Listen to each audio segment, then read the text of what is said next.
Okay, Coach Steeet Sarrett of the Woodrow Wilson Flying Eagle Street. Finally, game week. I know you've been waiting for it. Oh, yeah. You hear it is Wednesday. You got 2 days till game day. What are your thoughts on Washinton, your first opponent? You know, that first game, you got to get through all the first game jitters. Ball security will be big for us. Special teams will be huge.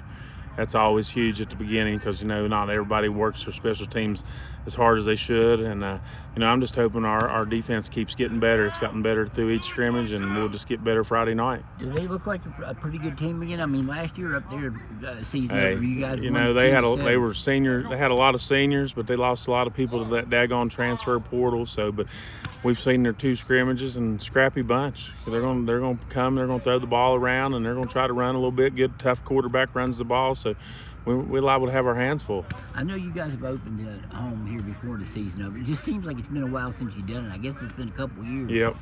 Are there significant advantages to not having to do that travel? You guys went all the way up there last year. Yep. Well, you know, not having to take a 4.5, 5 hour bus ride with, you know, 60 kids up the road. And, you know, that's something they're going to have to do coming down here. And, you know, when you got young kids that's never traveled before, you don't want it to turn into a fun trip. You're going for business and going to win a football game. You guys have a great line. How's the backfield look? You lost some. We did lose some good. We lost some good kids in that backfield, but you know we've got kids that just step up. You know, Gage Burdette jumped in there the last 2 scrimmages, and he's been doing dynamite at the back. Damari Swafford, J.W. Wines, those guys, man, they're coming along. Burdette, I know, is a guy that was your backup quarterback. Does that mean his role is going to change now? Well, he got a little fracture in his thumb, so he's got a cast on there now. So we don't. We can't throw no ball, but we sure can run it. So he's going to get. Yes. Was that a surprise to you? No, I always knew. I watched him at the quarterback position from middle school on up. He's got great vision, and it just makes people miss. Man, he's a tough, hard-nosed kid. Just not on the offensive side of the ball, but defense. Is he a starter in your backfield now? Yes. So he's progressed pretty good. Yes, he has.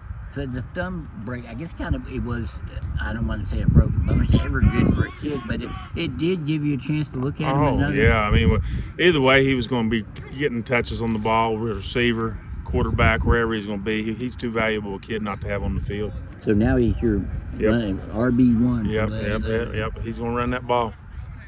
With the line that you've got to feel like when you go out on most Fridays, you're probably going to have in most instances, a superior line play. Our line's coming along. We got some young guys on there. You know, Coach Legursky, he's about the best I've ever seen with them, and you know, gets the best out of them. We got a couple 10th graders on there that he's grooming and getting them there, and you know, with Jamarcus and Tyrez, those guys, man, it's good to have those seniors on there. So, man, it's just they're going to be all right, is what I'll say. Our line will be okay. You've had seasons where you won the opener, had seasons where you lost the opener. Nobody wants to put all their fruit in one basket, you know, of one game. But do you feel like when you win, oh yeah, anytime you win you got to win your opener, and then it makes everything better on Saturday morning. Kids are excited in the school. Kids are excited in practice on that Saturday morning when we come. I mean, it just makes the next week better. What are your thoughts on the NIL in high school and transfer? You know, the NIL thing, man, I just think if somebody wants to pay one of these kids to advertise just because they play football at Woodrow, then let them pay them. I mean, that's fine. But, you know, back in the day, and I know times have changed, but playing for your community still got to mean something. Playing for this school that you grew up in means something. And, you know, if people want to transfer, they can transfer. I don't think it's worked out too well for people. So, you know, whatever, everybody's got a choice. As long as I've known you, you've always been about the community, your community, you grew up here. How do you keep kids today focused in on the exact thing you said, making it important to play for your community? Well, our community comes and supports us in everything we do, whether we're fundraising, just trying to, you know, they help us feed these kids every day. And it's just a big thing. And, you know, alumni come in here all the time. We had some in here yesterday, and with it being Hall of Fame week, we're going to have a few more here on Friday night. And, you know, you just keep it positive, and these guys, give them a good experience. And, you know, we got great coaches around them. Couldn't ask for a better staff. So that's our selling point in the community, and making sure people understand that we Beckley, we appreciate everything they've done for us. I mean, you just look at our facilities, none of this turf field, the bleachers, the new track, our weight room, locker room, all that stuff, all the nice uniforms we have. We couldn't do that without the Beckley community. You do that, and probably as well as anybody in the area, as far as selling the community. Is it harder now than it used to be, or no? I understand what you're saying about the community being there, but making the kids know that it's for the community. Yeah, it's here. We've established it. This is my 10th year, and it's in our middle schools, and then this year we got our youth team. It's just one youth team, Beckley Youth Flying Eagles, and as you grow up, you start off putting that maroon and white on, and then you progress to our middle schools and come up here. I think everybody understands about being from Beckley and taking that pride. Some special events on Friday night too, right?